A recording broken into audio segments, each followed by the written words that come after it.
Mayor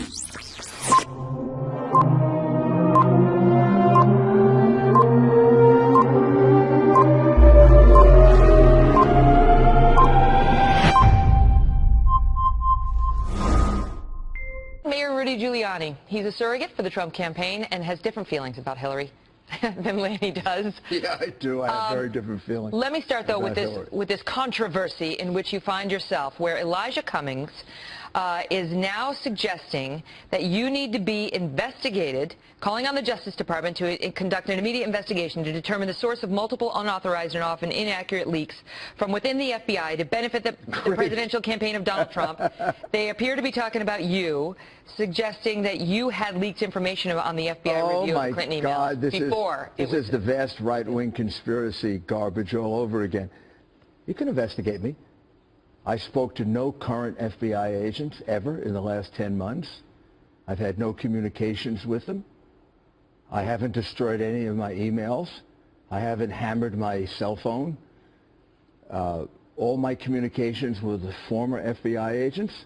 The information I got from former FBI agents who were friends of mine who put the mafia in jail, the Colombian drug dealers in jail, Milken, Boesky, friends of mine, right? Mm-hmm. Was the FBI, from the time of the Comey investigation until the day Jim came forward with what he said, were in revolt about an investigation they believe was being sabotaged. Mm-hmm. I actually didn't know the dimensions to which the Justice Department sabotaged this investigation until it actually came out. So when you said to Martha MacCallum that, you know, I think Trump's got a surprise or two you're going to hear about in the next couple You know what days. I was talking about? What? I was talking about his advertising this weekend, because we were having a big debate about whether he should give a big speech or do a bunch of advertising.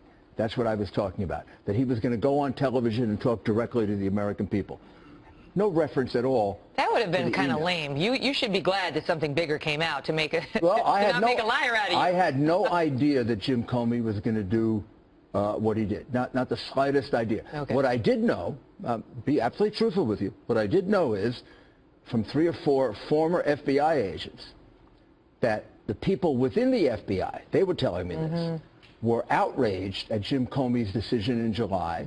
They believed it was a prosecutable case. That has clearly reached a boiling point, because we've seen that come out. When Jim said no reasonable prosecutor would bring this case, I said to myself, I was a pretty reasonable prosecutor. I could win this case. This case is easier than maybe 90% of the cases that I won. I don't have a lot of time with you. I want to get to the woman destroyed 33,000 emails.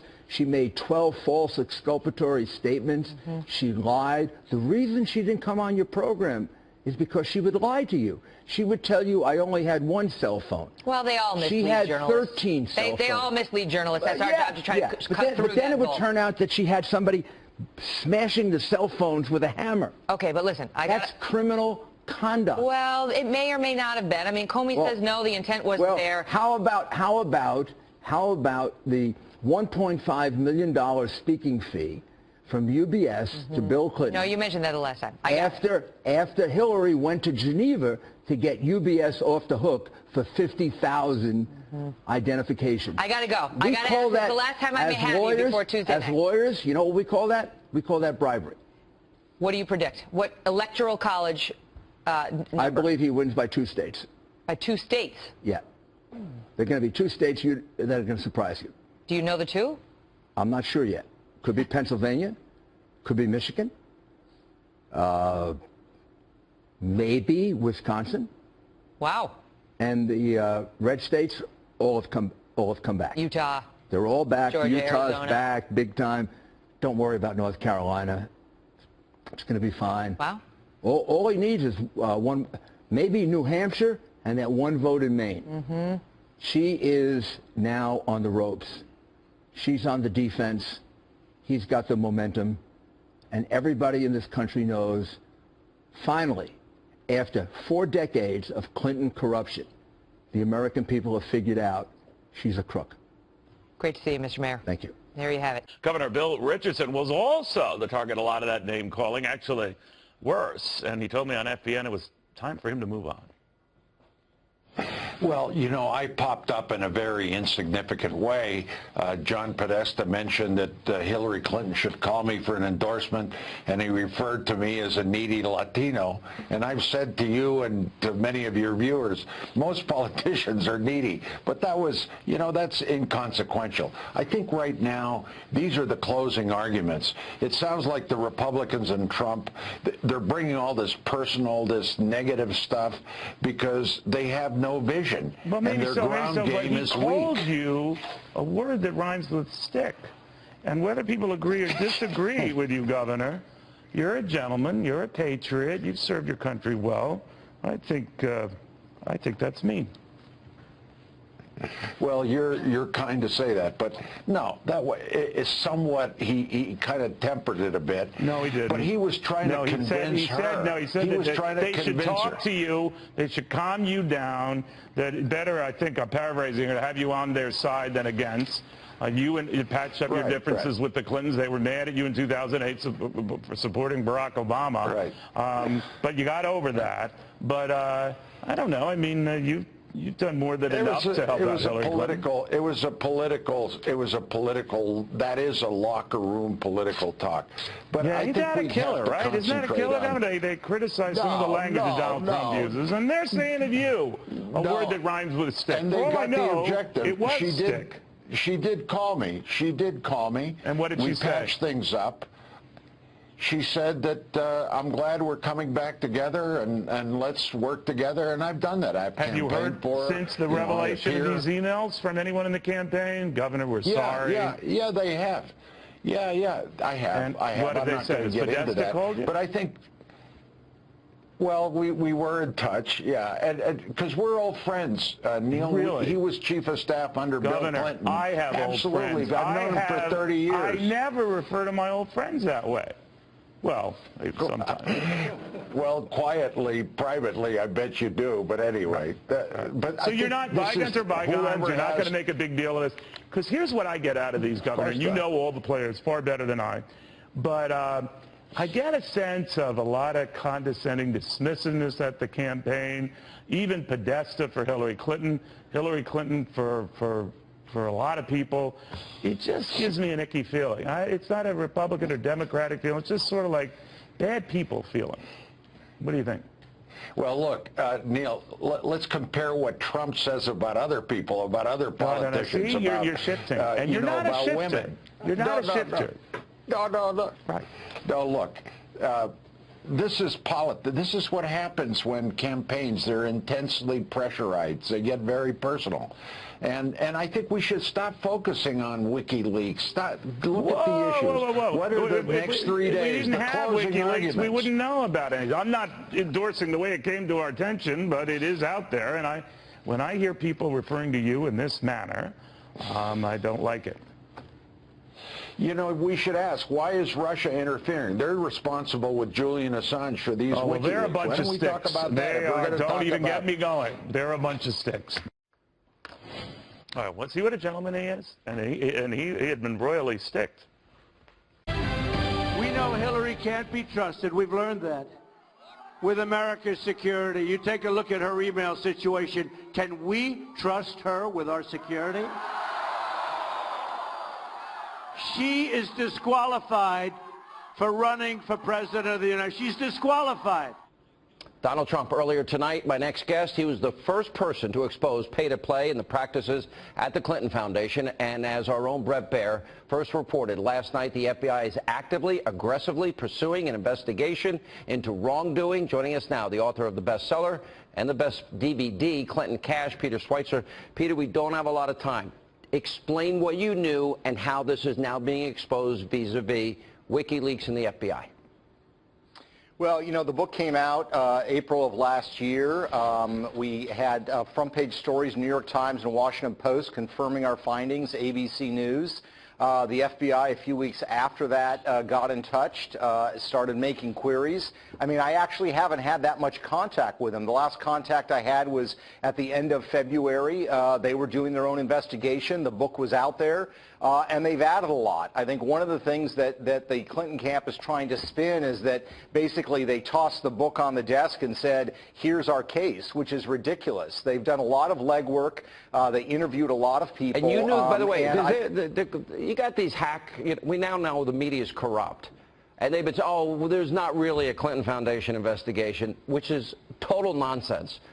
But they're spinning it. The Justice Department is leaking to their media pals, and the media sops it up, you know, like the propagandists that they are. So you knew this investigation was ongoing from when? I'd known it from last summer. It's always hard to know on the outside, in a sense, looking in, how widespread it was. But, you know, we've had people now from the Bureau confirm the news outlets that 5 different offices, Little Rock, Washington, New York, Los Angeles, and Miami, have been looking into this, in addition to some of their overseas operations. So is there any doubt what they did is bribery, pay to play? Meaning the Uranium One deal, or the Moroccan deal, or the list that was created for the Haiti Relief Fund?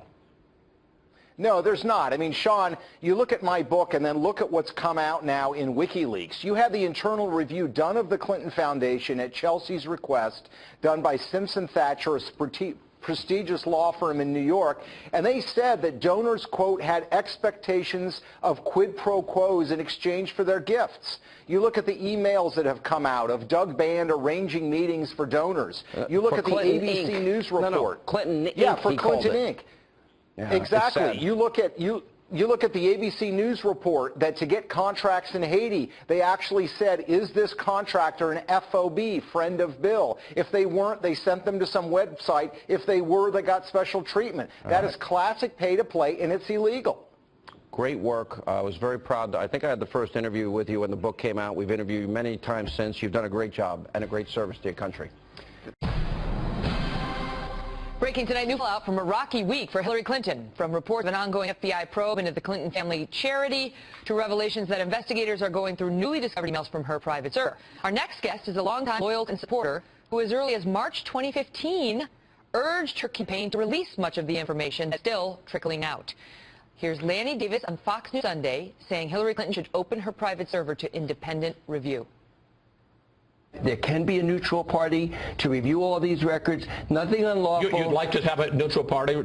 I said there can be. The State Department. Obviously, there can be. I understand that. I'm asking you, do you think that's a reasonable idea? I think it is a reasonable idea. If anybody has any doubts that there's a delete on a hard drive, I think Governor Huckabee to have an independent force go inspect her private email. I think that is a reasonable idea. If the State Department asks, she will say yes. If there's a subpoena, she must say yes.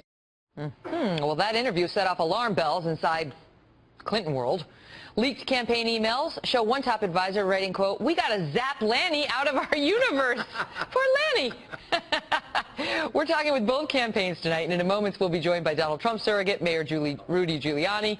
But we begin with Lanny Davis, former special counsel to former President Bill Clinton. Lanny, well, that wasn't nice. They wanted to zap you to outer space just for wanting a full vetting of the email issue. What's your take on it? First of all, this is a great friend of mine, and we've talked since the publication of the word zap. I said if, in the part of that sentence which I was able to correct next time I was on Chris Wallace, I said only if the State Department asked for the official business emails. Of course, she had already turned them over, and a neutral party could verify, or if there was a subpoena. But the headline that went out skipped the ifs. But what about the fact that as you look back, and I would zap myself if I hadn't said if. But it made clear, like when I looked at your emails, this is thanks to the WikiLeaks revelations. Russia, bad, we got it. There's one on August 27, 2015. We're going to get to some other stuff in a second. But you said something about, I still believe the issue of the wiping out of the private server still needs to be dealt with. You literally wrote the book on crisis management. If they had just listened to you, Lanny, months and months ago, and just put it all out there, do you think she would be in the position she's in today? I think she would be in the position she's in today, probably with less pain, because she's ahead and she's going to win. I'd rather be Hillary Clinton tonight than Donald Trump. But the point I was making, which she has made, she made a mistake. She's apologized. And Donald Trump did not apologize to a Gold Star mother, and he didn't apologize to the women that he bragged about sexually assaulting. So Hillary Clinton did say, I made a mistake and I'm sorry. And my philosophy would have been, get those emails out into the public domain as early as possible, because we there's think, nothing, we here at the Kelly File think that there, as we now know, there was nothing there. You were brilliant, you were prescient, because not only were you pushing for her to be fully, to give full disclosure, but August 27, 2015, this is right after the first Republican presidential debate, you wrote to Podesta, her campaign chairman, I propose that the secretary be on the Megyn Kelly File, close enough, show for at least 30 minutes. I know what I'm about to propose is very risky and will be instinctively viewed negatively, which you were probably right about that. I propose that the secretary be on this show for at least 30 minutes. In fact, I believe it's in the interest of Secretary Clinton as well as Fox for the questions to be tough, something we should not fear as long as she has an opportunity to answer. It has the potential to be a ratings and media bonanza, and like a bunch of dopes, they rejected your advice. Well, first of all, you are tough, but you always let me answer your questions, and that's why I thought it was a great idea. I have never seen Hillary Clinton unfiltered, talking, answering questions, tough questions from Megyn Kelly or Chris Wallace during the debate, where she didn't do well, and that's why she beat Donald Trump in 3 debates. Hillary Clinton unfiltered is funny, likable, articulate, focused on issues. She would have done great on your show, and you would have asked her tough questions about the emails, the server, and everything else, and she would have done great and hit home runs, in my opinion, every question you asked. You know what, I've always said, listen, she could handle me, but sure. the bottom line is, honestly, she was too chicken to come on. That's the truth. I asked her for months and months and months through everybody possible. Why else would she be here? You cannot call Hillary Clinton, who's been pounded and dealt on the mat and gets back up and fights again. But I think at that point there was a more conservative approach, and she since has said, I made a mistake on these emails and I'm sorry. Yeah. And I really do. She made a mistake feel not sitting down with me too. I mean, she may win on Tuesday, but it was still a mistake because she's trying to paint herself as some champion of women. And what does she do? She doesn't even sit down with one of the top female journalists in the country, at least, and certainly here on the Fox News channel, one of the only 2 women in all of primetime and cable news, pretended that we didn't exist, told us over and over again, wait until the general, wait until the general, wait until this, wait until that, never came. That's the truth. I have to ask you a question. Even Trump, who was very unhappy about that debate, wound up sitting down with me and giving me a long interview. Hillary, never. I'll give you the last word. I have to ask you a question. Yeah. Would you be proud of that email where I recommended that she be on your show if I said, listen, Megyn is a soft touch, you ought to do it? No, I wouldn't. You wouldn't. Called you up and the yelled at you reason and said, I wanted her to do it is because you would have asked her tough questions, but then you would have given her a chance to answer. Let's leave it on the happy note about me. And Lanny, good to see you. Sorry, Hillary, but I have to guilt her a little. I mean, come on. What the heck?